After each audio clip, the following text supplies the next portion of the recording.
ये हमने गढ़ को ध्वस्त कर किया है। 17 साल का जिनका एक तरफा राज था, उस सबसे पहले आपको बधाई देता हूँ इन्वेस्टिगेशन मीडिया को, जिन्होंने युवाओं की आवाज़ को हर एडवोकेट तक पहुँचाया, हर अधिवक्ता तक पहुँचाया।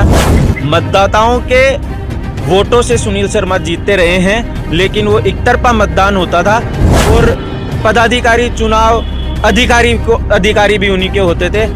जब भी वकीलों को आवश्यकता पड़ी, विवेक जी भाई साहब हमेशा वहाँ खड़े रहे हैं।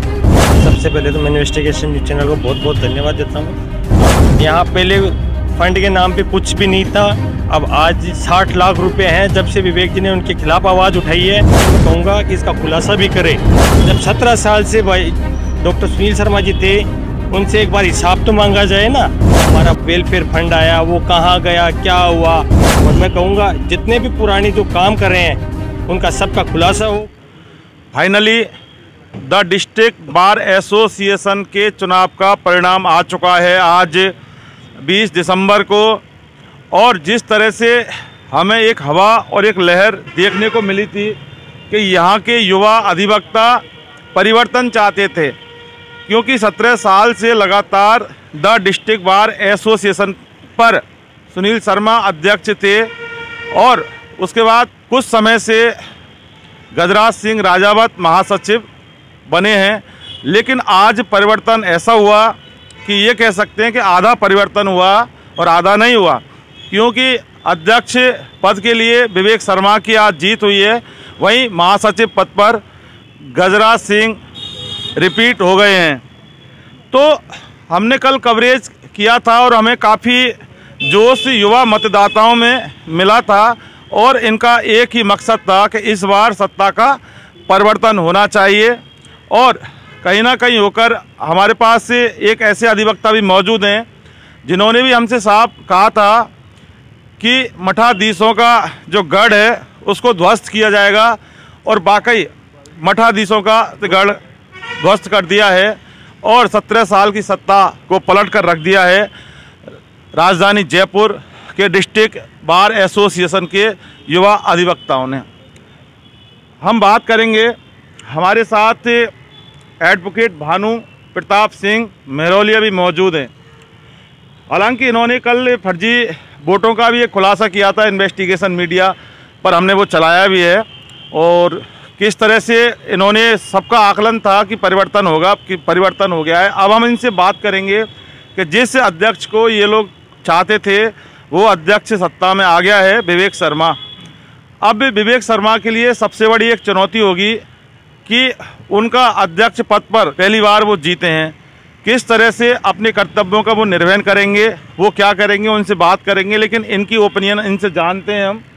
भानु प्रताप, आपका अध्यक्ष विवेक शर्मा जीत गया, क्या कहना चाहते हो आप? सबसे पहले तो सभी मतदाताओं का बहुत बहुत धन्यवाद, जिन्होंने युवाओं पर अपना विश्वास जताया और युवाओं ने उन पर विश्वास जताया, और बहुत बड़ी जीत।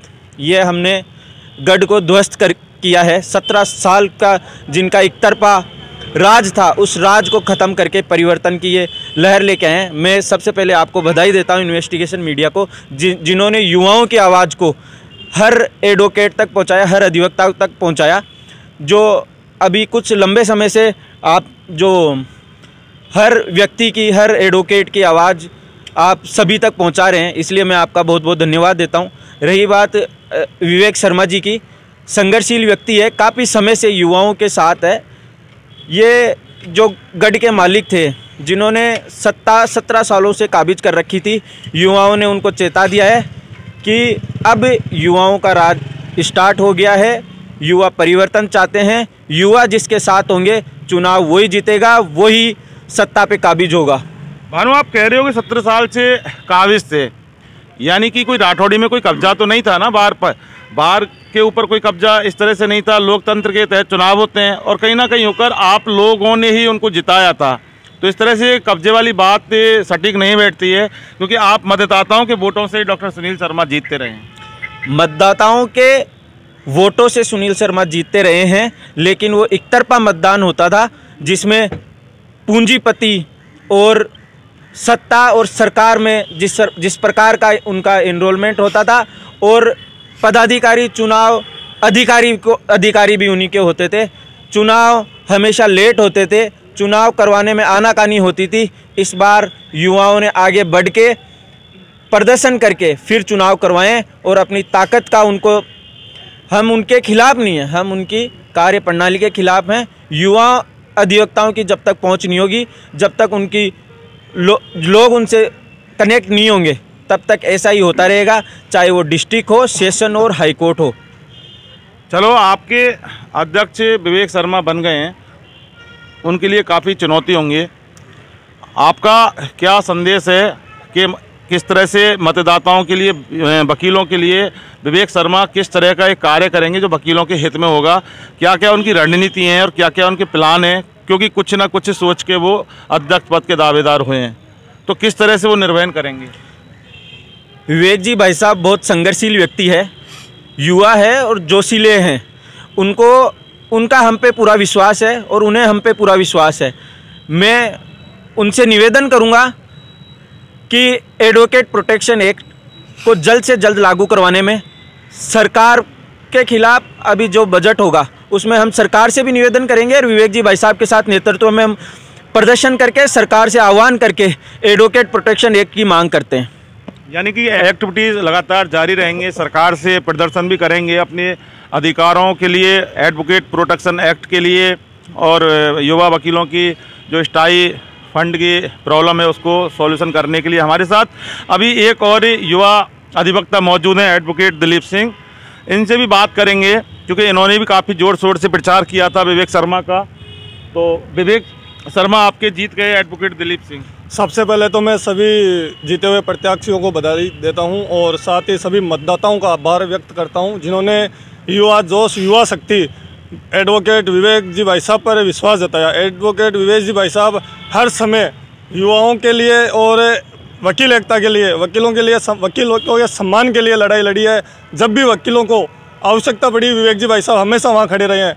और युवा, महिला एडवोकेट्स और सीनियर एडवोकेट्स सब ने मिलकर विवेक जी भाई साहब को समर्थन किया और आज विवेक जी भाई साहब को हम सब जिता कर लाए हैं। हाल ही उनकी माताजी भी शांत हो गई थी और वो भी अभी उस हादसे से निकले नहीं हैं। हमारे साथ एक अधिवक्ता और हैं। तो ऐसी कंडीशन में जहाँ तक कि उनका परिवार में शोकाकुल शोक चल रहा है, उसी परिस्थितियों में तुरंत चुनाव होना और उसमें विवेक शर्मा की जीत होना अपने आप में एक बड़ी बात हो जाती है। तो आप इस जीत को किस तरह से देखते हैं? सबसे पहले तो मैं इन्वेस्टिगेशन न्यूज़ चैनल को बहुत बहुत धन्यवाद देता हूँ। आप हर प्रकार की दीवार एसोसिएशन और भी एक्टिविटीज़ होती है हमारी एडवोकेट्स की, आप सबको कवरेज करते हो। आपका नाम बता दो। मेरा नाम एडवोकेट सुशील शर्मा है। मैं सबसे पहले तो ये बताना चाहूँगा, जब देश में कोरोना जैसी महामारी थी तो एडवोकेट्स में हम जैसे जूनियर एडवोकेट थे उनके लिए काफ़ी विकट समस्या थी। उसमें भी मेरे जोशीले भाई युवा तरुणाई विवेक जी, उन्होंने हमारा काफ़ी साथ दिया, उन्होंने काफ़ी संघर्ष किया और उन्होंने कभी भी किसी को जूनियर सीनियर नहीं समझा, एक सूत्रधार में पुरोया रखा और सबको साथ सम्मान, चाहे वो महिला अधिवक्ता हो, चाहे वो जूनियर हो, चाहे वो सीनियर हो, सभी को एक अपने भाई की तरह मानते हैं। और मैं विवेक जी से ये कहूँगा, एक प्रोटेक्शन एक्ट है, बार में फंड है, 2016 से विवेक जी भाई साहब चुनाव लड़ते आ रहे हैं और जब से विवेक जी भाई साहब ने चुनाव लड़ा है, यहाँ पहले फंड के नाम पे कुछ भी नहीं था, अब आज 60 लाख रुपए हैं। जब से विवेक जी ने उनके खिलाफ आवाज़ उठाई है, आज आप बाहर में जाके चेक कर सकते हो, किसी से भी इन्वेस्टिगेशन रिपोर्ट के मैं कहूँगा कि इसका खुलासा भी करे। जब 17 साल से भाई डॉक्टर सुनील शर्मा जी थे, उनसे एक बार हिसाब तो मांगा जाए ना, जो हमारा वेलफेयर फंड आया वो कहाँ गया, क्या हुआ, ये सब चीज़ें एक मुद्दे का विषय है। और मैं विवेक जी से कहूँगा कि आज आप अध्यक्ष पद पर सुशोभित हो, सबसे पहले तो बहुत बहुत धन्यवाद। और मैं कहूँगा जितने भी पुराने जो काम कर रहे हैं उनका सबका खुलासा हो, खंडन हो और सभी के सामने आए और जिससे पता चले कि कहाँ गलती है और कहाँ नहीं है। खैर, तख्ता पलट हो गया है, लेकिन एक बड़ी बात यहाँ पर अधिवक्ताओं ने कही है कि 17 साल का हिसाब होना चाहिए। विवेक शर्मा के लिए एक मैसेज है इन युवा मतदाताओं का, युवा अधिवक्ताओं का, जो कि विवेक शर्मा को जिता के लाए हैं। इनका साफ कहना है कि खुलासा होना चाहिए और हिसाब होना चाहिए और होना भी चाहिए, क्योंकि हिसाब के पारदर्शिता होना बहुत ज़रूरी है। अब विवेक शर्मा के लिए एक चुनौती ये भी है कि 17 साल के हिसाब का खुलासा वो आखिर करेंगे तो किस तरह से कर पाएंगे। सहयोगी मतीश पारिक के साथ इन्वेस्टिगेशन मीडिया के लिए कलेक्ट्रेट से मैं जितेंद्र शर्मा।